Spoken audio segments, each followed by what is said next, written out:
بسم اللہ الرحمن الرحیم نحمده ونصلی ونسلم علی رسولہ الکریم۔ اسلام ہمارا دین ہے اور اس میں کوئی شک نہیں کہ یہ دین اپنی تمام تر آسپیکٹ کے ساتھ، اپنی تمام تر جہاد کے ساتھ ایک کاملیت رکھتا ہے اپنے اندر۔ لیکن ہماری سب سے بڑی بدنصیبی یہ ہے کہ اس دین کو برباد کرنے والے ہم خود ہیں۔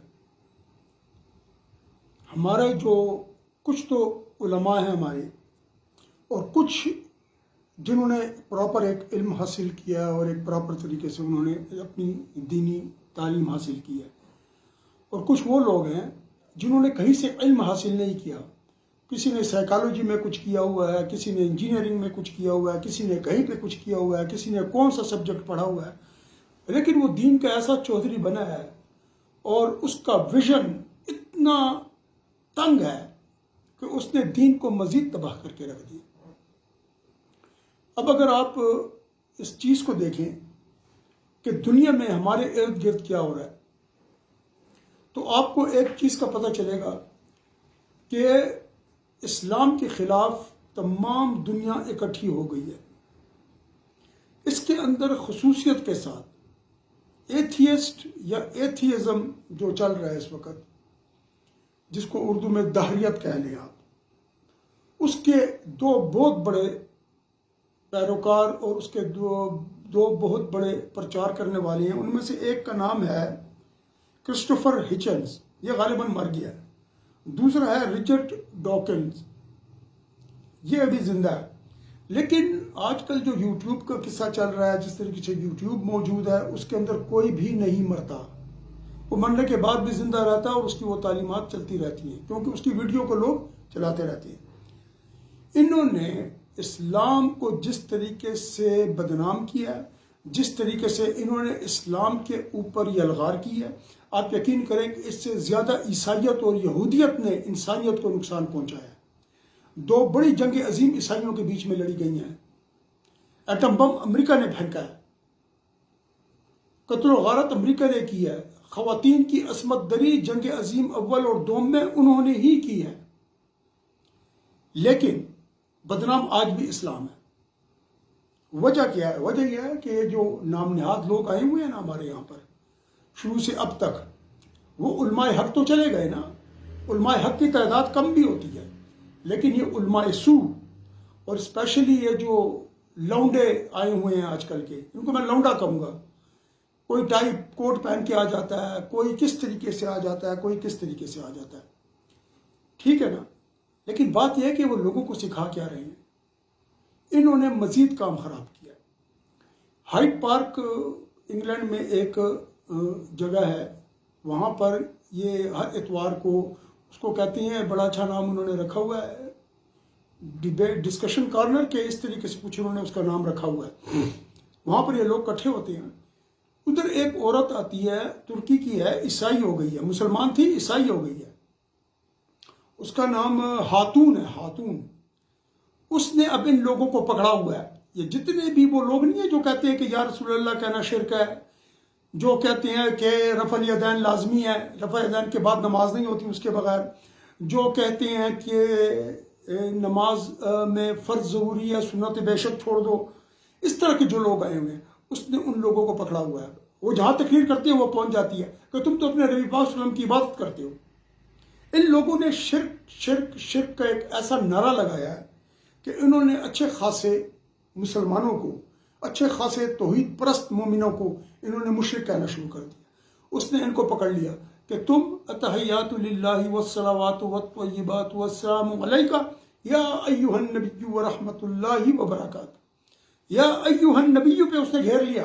اس نے کہا تم تو نبی علیہ السلام کی عبادت کر رہے ہو، تم نماز میں نبی علیہ السلام کا نام لے کیوں رہے ہو؟ ان کے پاس جواب نہیں ہے، کیونکہ جواب کیسے دیں گے؟ یہ تو کہتے ہیں کہ شرک ہے، یہ تو ہم کہتے ہیں کہ یا رسول اللہ کہنا شرک نہیں ہے۔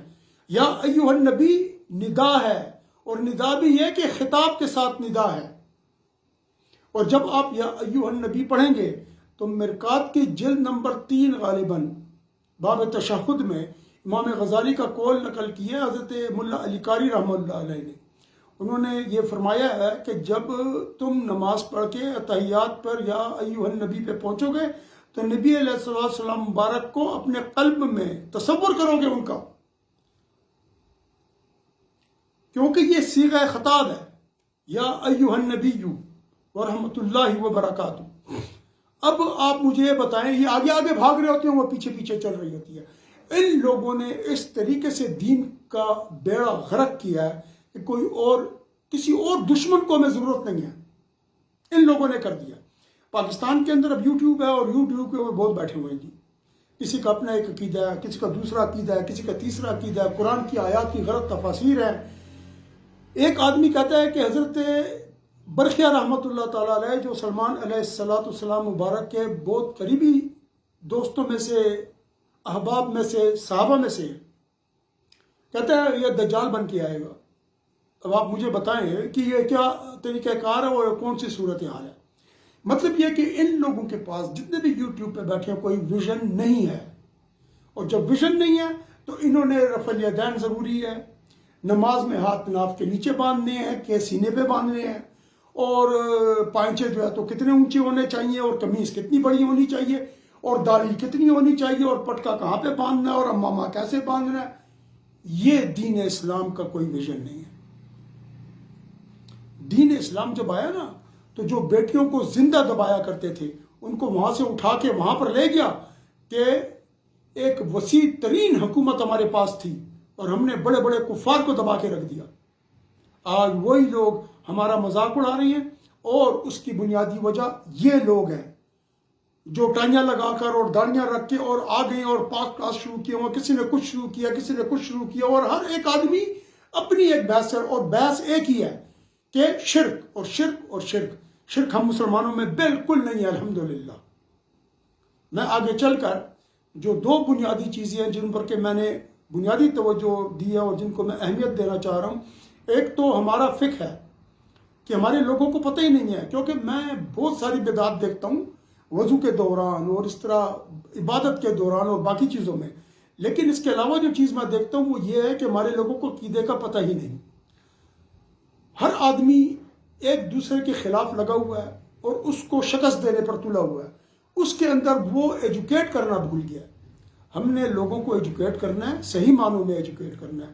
یہ انٹلیکچوئل اکیڈمی جو ہے جس کا میں نے یہ چینل بنایا ہے، پہلے بھی میں بنا چکا ہوں، ویڈیوز بناتا رہا ہوں، لیکن میں نے چھوڑ دیا تھا یہ چیز.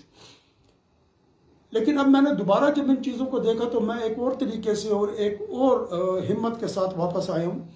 اور میں آپ کو صرف اتنا بتانا چاہ رہا ہوں کہ جس پر میرا مین فوکس ہے وہ ایجوکیٹ کرنا ہے لوگوں کو، اور اس میں مین چیز عقیدہ ہے. میں آپ کو عقیدے کی وہ تمام باریکیاں بتاؤں گا اس سب کے بالے سے، ان سب کے حوالے سے جو کہ یہ لوگ کہتے ہیں، جو کہ یہ لوگ سنتے ہیں اور سناتے ہیں. کوئی شرک نہیں ہے.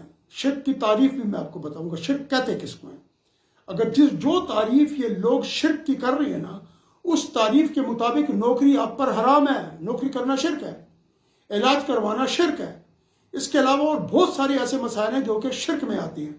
بہرحال اللہ تعالی ہمیں اور آپ کو یہ توفیق دے نا کہ ہم چیزوں کو سمجھ سکیں، اور اس کے علاوہ چیزوں کو سمجھنے کے علاوہ ہم اس کے اوپر عمل کرنے کی اپنے اندر ایک ہمت رکھیں.